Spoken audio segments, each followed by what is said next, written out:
Fire signs, tignan po natin kung ano ang mensahe para sa iyo ngayong araw na ito. Keep in mind po na ito ay general reading lamang, so hindi po lahat ay makaka-relate, so be open-minded. Sa mga hindi pa po nakasubscribe dito sa ating channel, please subscribe na po kayo and palike na din po ng ating video. At sa mga nais pong mag-avail ng ating private readings, Lucky Stones and Amulet, makikita nyo po yung link sa description box below. Umpisaan muna natin sa mga blessings na pwede mong ma-receive ngayong araw na ito. Mayroon tayo ditong a blessing of the air. Some of you, pwedeng meron kayong good news na hinihintay or may mensahe kayo na hinihintay dito coming from your person, coming from someone. Ayan po. So, good news ito napaparating para sa inyo. Blessing of the air. Or could be, parang, magaan ba yung pakiramdam ninyo pagkagising nyo pa lamang, fire signs. We have a blessing on your wisdom. Meron na akong nakikita dito na may pinapractice kayo. Hindi ko alam kung may speech ba kayo, na-invite ba kayo as speaker or meron ba kayong presentation ngayong araw na ito. So, pwedeng may pinapractice po kayo dito at meron kayong mga tinatandaan na mga notes. Tignan natin ano pa yung blessing para sa'yo. We have a blessing on your boundaries. Ayan, so pwedeng yung pinagpapracticean ng iba sa inyo, fire signs, is kung paano ba tumanggi. Ayan po, siguro medyo doon kayo nahihirapan sa pagtanggi pag mayroong mga request po sa inyo. Meron tayo ditong a blessing on the senses that give the world to you. Ayan, so may mga sweet moments dito ngayong araw para sa inyo.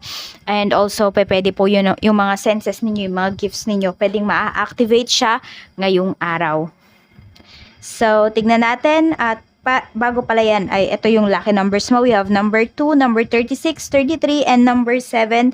Tignan pa po natin ano pa yung mensahe para sa'yo ngayong araw. So, kuhanin natin ito. Ano tong a blessing of the air? Ano po ito, spirit guide? Yung blessing of the air natin. Blessing of the air. Tignan pa natin kung ano po yung mga lucky numbers mo din. We have truth be told. Ayun. Meron nga dito na, sabi ko nga, merong peace of mind and also, meron nga na mensahe dito na katotohanan po. Ayan, so may malalaman talaga kayo dito. Actually positive naman siya, so nasa sa inyo na lang siguro kung paano nyo ba i-handle yung situation or yung malalaman po ninyo ngayong araw na ito. So blessing on your wisdom, we have co-create. So may mga bagay dito na parang wini-welcome mo talaga siya. So ayan, if ever may mga taong readyng tumulong sa'yo dito, ayan, may mga nagsasuggest sa'yo, so open ka for suggestion. Hindi ko alam kung meron sa inyo dito, favorite nyo ba yung kantang Way Back Into Love? Ewan ko ba, yan yung biglang pumasok dito sa aking intuition. So, a blessing on your boundaries, we have yin. Okay. So, pwede po na yes, meron talaga kayong mga boundaries dito na ipuput up ngayong araw na to, but ano siya, on a softer side nyo siya sasabihin. Okay. So, parang yung hindi kayo galit, ayan, so malumanay ba? Ganyan po, malumanay kayong magsalita ngayong araw nito. Parang may lambing yung pagsasabi ninyo ng boundaries towards other people. Ayan, if ever meron man kayong sasabihin sa kanila. So ito pa po yung dagdag na lucky numbers mo. We have 14, 40, and number 2. Tignan naman natin kung ano pa yung mensahe para sa'yo. Spirit guide, ano pa po ang mensahe natin kay fire signs? Aries, Leo, Sagittarius, Sun, Moon, Rising, and Venus pagdating po sa trabaho. Kamusta naman ang trabaho mo, fire signs, ngayon? Kamusta po ang trabaho ni fire signs, spirit guide, ngayong araw? Okay, trabaho. Tignan natin. Ito naman pagdating sa business, sa money, and ito pagdating sa love life. Tignan natin. Okay, pagdating sa trabaho, we have 8 of Wands at meron tayo ditong Queen of Pentacles. So, mabilis ang mga kilos dito. Ayan, so parang direkta talaga, diretso ba yung inyong trabaho. Tapos, meron din po dito, parang meron kayong biglang pupuntahan ngayong araw. So, pwedeng kayo talaga yung pinagkakatiwalaan dito. Ayan po. Tapos, meron din, pwedeng, hindi ko alam kung absent pa yung boss nyo or yung manager po ninyo. So, pwedeng sa inyo po papadaanin yung email or yung sasabihin ng isang tao. Yan. So, pwedeng kayo yung maghahatid dito ng good news pagdating sa inyong mga katrabaho. Tignan po natin or sa boss mo. Yun, pwedeng siya yung pupuntahan mo or siya yung kukontakin mo ngayong araw na ito. Pwede po kasi iba sa inyo, ano din, hindi ko alam kung nasa vacation kayo or day off ninyo.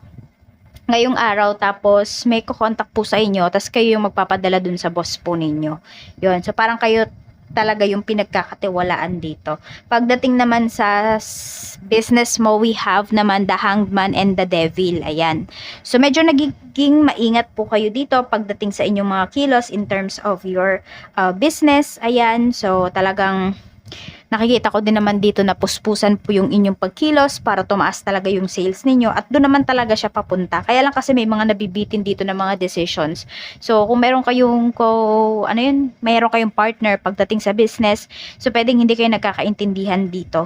Actually, meron din akong nafe-feel dito na mayroon pong naninira sa inyong dalawa.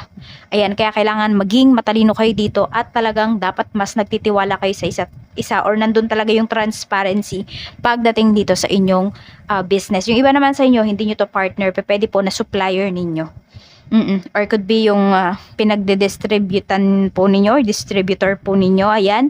So, pwedeng siya or sa kanya may naninira. Parang ganun. Basta maging maingat kayo dito kasi yung mga naninira na yan ay gusto lang talaga na pabagsakin po yung inyong business or mahirapan talaga kayo.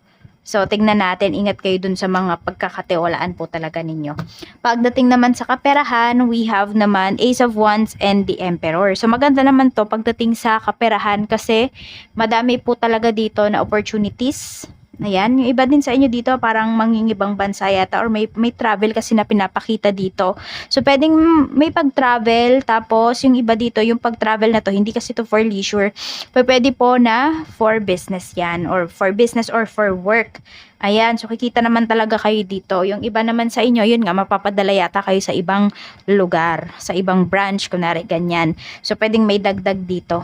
No, na salary or could be may salary increase dito na paparating po para sa inyo.